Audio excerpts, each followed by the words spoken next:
Yeah, good morning, good afternoon, good evening. This is Smith back again with another video, and this time around we will continue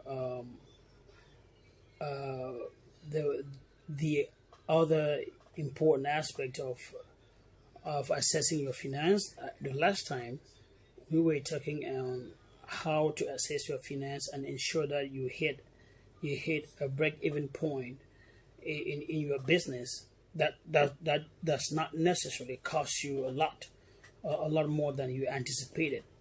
So the break evenness in this case will be where your expenses and your the money that comes in and the money that you spend, your income and your expenditure align or just clock at the same point or meet at the same point, where you don't have when you are not working on a loss and you are not making any profit yet.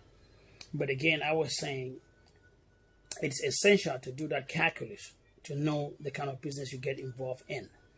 So today I would like to continue with the other aspect that I talked about that will be in this episode 8. And before I get into that, I want to encourage you guys to really like my page and follow my page.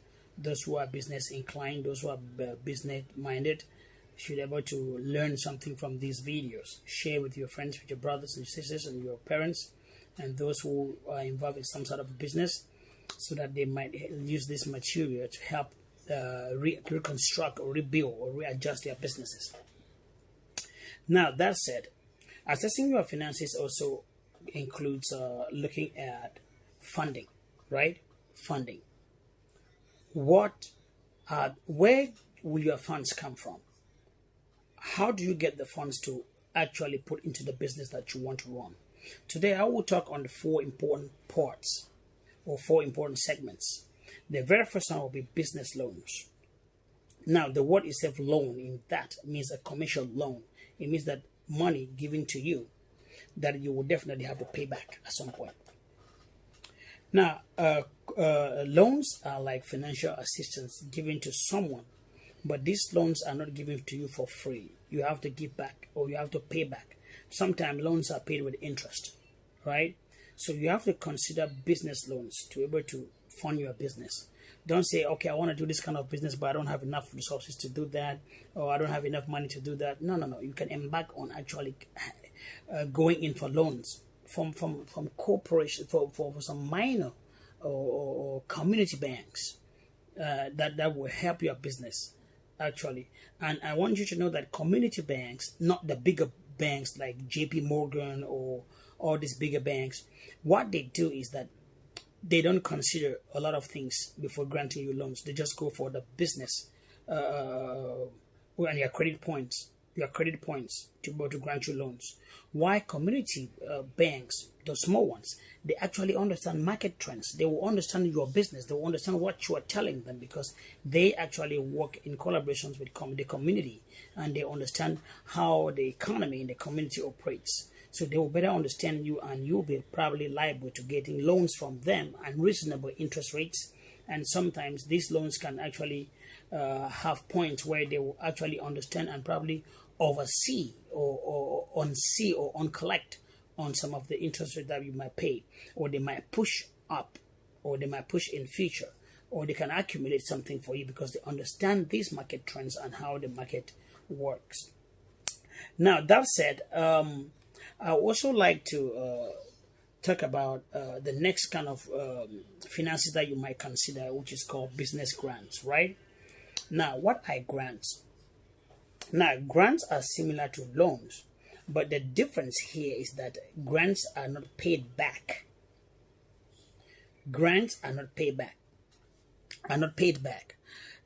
This works so very well in developed world, and I'm hoping that in our developing world, we also have opportunities inscribed by the government, or things done by the government to also to be able to accommodate this kind of service and accommodate businesses or business owners who have this desire to get these business grants. Now, when I say they are not paid, it simply means yes, you don't pay a bit back. to whoever give you the grants. And most of the time, these grants are done by the government. In the case of the United States, they are done by government grants are done by the states themselves to help small businesses. Like sometimes, if you have traveled to the United States or to other places in Canada and in Britain, there's something we call they call grants for what? Minority-owned businesses. Now, they want to boost their economy, minority economy, their spending power, their per capita income. So what they do is that they grant special loans to these minority-owned businesses to be able to expand. Now, in the case of Africa, the case of Cameroon in particular, I believe that there are government loans that are from the Ministry of Small and Medium-Sized firms or companies, that they grant these loans to you, but your company, this is where it's crucial and critical. Don't just go applying for a business grant. No. These grants, your company or your business must meet certain criteria to be able to qualify for this grant. These are particularly very important. Now, this varies in country by country. Sometimes they might look at your community. How is your business supporting your community? How is your business improving the employment situation of your community? How is your business influencing others in your community? All of these can be considered as very good factors for you to be entitled or qualify or be liable for these not liable in it sounds, but like you will be qualified and to be able to apply for such a loan. So that is how you can also fund your business, by actually following governmental programs like this and following up to make sure that you get this money and invest in your business and put in your business to make it grow. Then the third one that I would like to talk about is something that we do on a common basis called investors, right? Sometimes you have this fantastic business idea, you have this fantastic business plan, you have to call for investors. So you try to sell the plan, you try to sell this idea out there to investors. Yeah, investors can bring up money upfront for you to invest in the business, but sometimes investors turn to be co-owners of the business, in the sense that they can actually own the financial power of the business. They can also own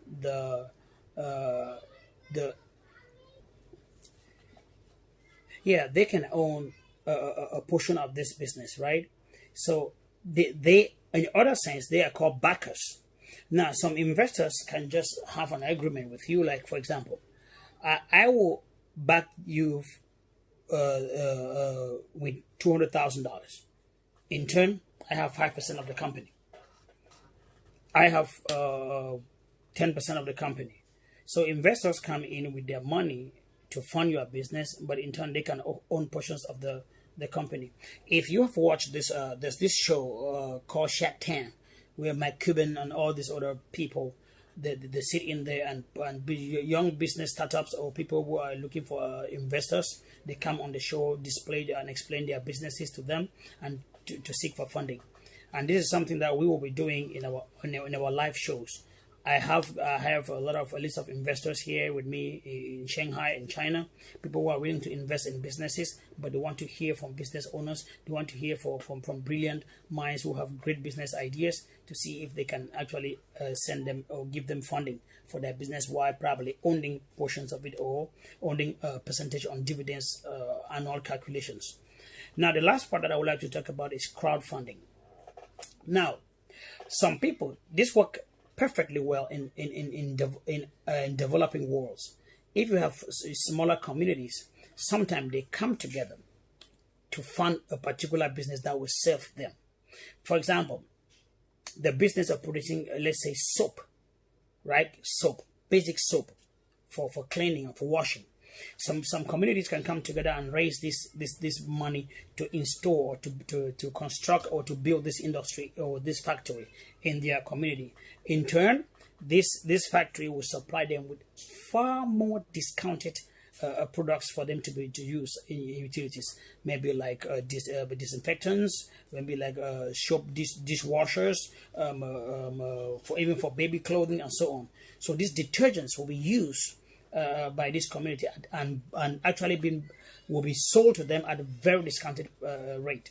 So crowdfunding also works in underdeveloped world, as people can come together to raise a certain amount of money to do things that will benefit their communities. Now, crowdfunding in itself sometimes can really work even in developed worlds.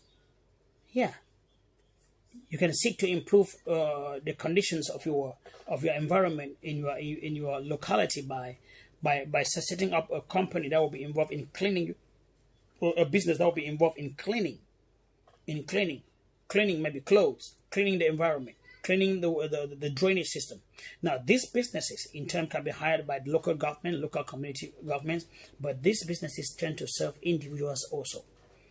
So such businesses can really go a long way to improve our community, and crowdfunding really fit the criteria of such a business, because people will happily give you their money because they know that they're investing in something that's going to help them in return.